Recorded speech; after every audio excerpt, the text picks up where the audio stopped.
Welcome to Module 15 of AP Environmental Science. This module is going to be a great review of your biology classes, and it focuses on evolution and how evolution leads to an increase in biodiversity. Now, first, kind of rewind back to your most recent biology class. Remember that all living things contain DNA. That's our genetic code within our cells. Now, that DNA has these sections that code for a certain trait or feature. So those are called genes. And genes are located in specific places along the chromosome. So when we use the word genotype, we're talking about what is the DNA within a specific organism. We can also talk about the phenotype. So phenotype, that's the physical characteristic. So each genotype, so each section of DNA or group or chromosome full of DNA, codes for specific physical characteristics. So each genotype codes for a phenotype. That phenotype, that's what we see when we look at the diversity within a species. So just a little bit of a review there. Now, our variety in our genetics, so our genetic biodiversity, it's caused because of mutations. So it's because of changes within that DNA. So mutations are totally random. There's no real rhyme or reason to them, but only mutations that are somehow beneficial are actually passed on. Recombination, this is the idea that you got your two parent genetic donors, and throughout the animal kingdom, it's not like a mom and a dad, it's two genetic donors. They don't all actually raise them as a family unit. And when their DNA combines, it doesn't combine equally. So it goes through this process called recombination, where sometimes one chromosome breaks off and attaches to the other chromosome. So now we got this whole different set than one parent had or the other. That's why the offspring are often a blend. Now, when we're looking at evolution as a process, we have these two ways to really look at it. We have what's called artificial selection, and then we have the more traditional natural selection.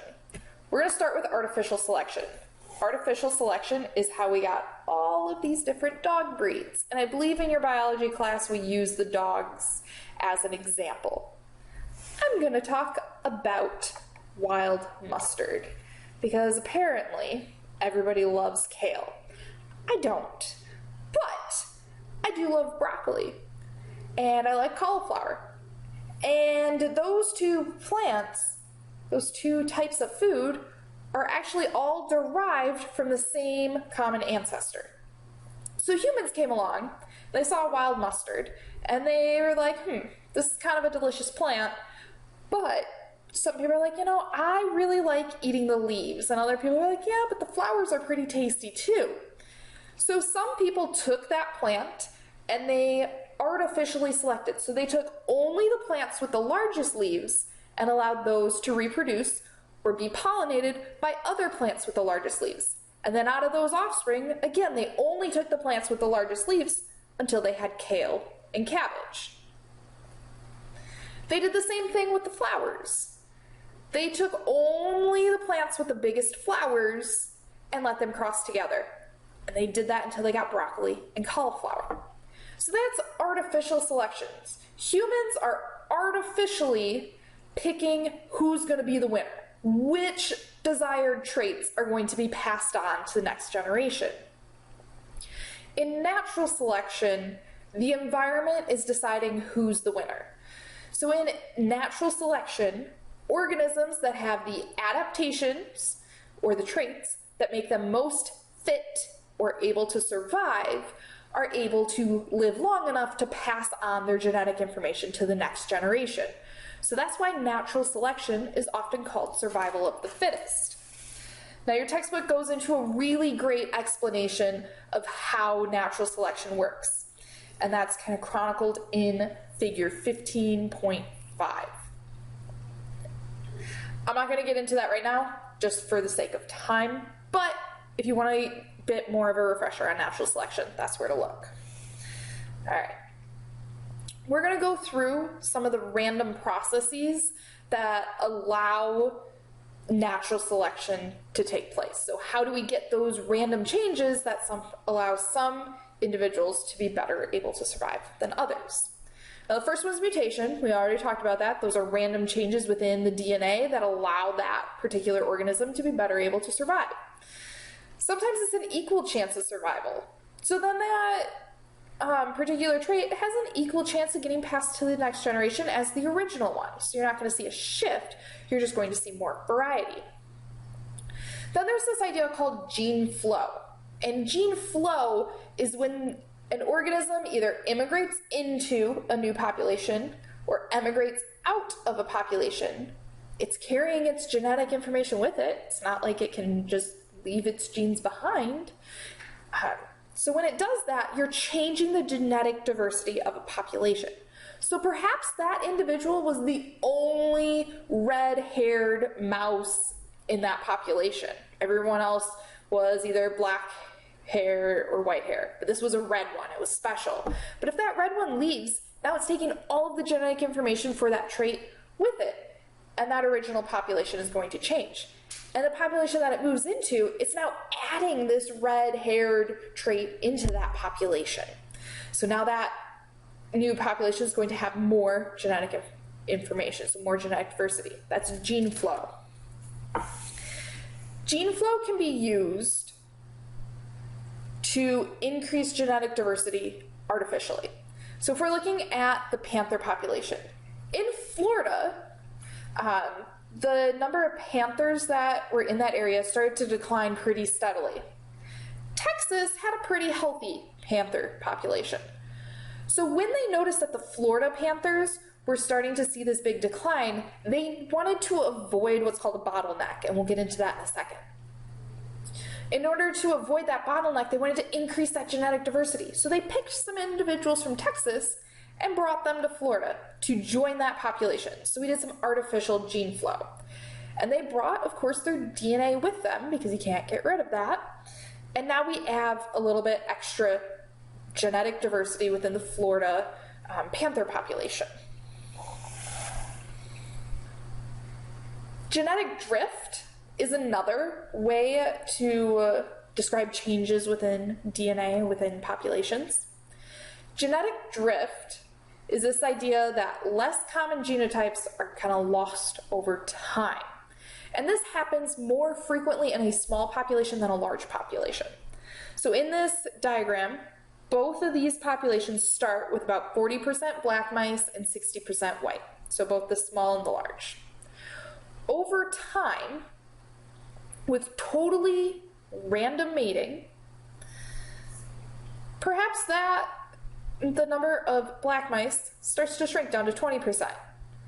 I mean, it could happen, but it could bounce back up, but it's not likely. It's pretty much a minority here.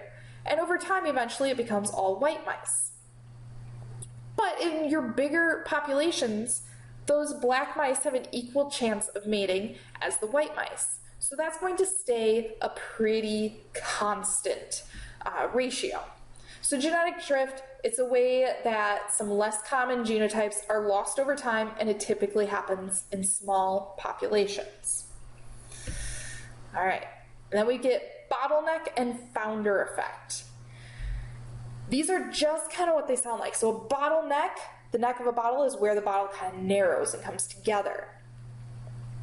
That's talking about the gene pool. We used to have a big variety in the gene pool. There were a whole bunch of things, but over time, something happened in a bottleneck event. So a large number of individuals were killed off, maybe from a disease, maybe from predation, maybe from poaching.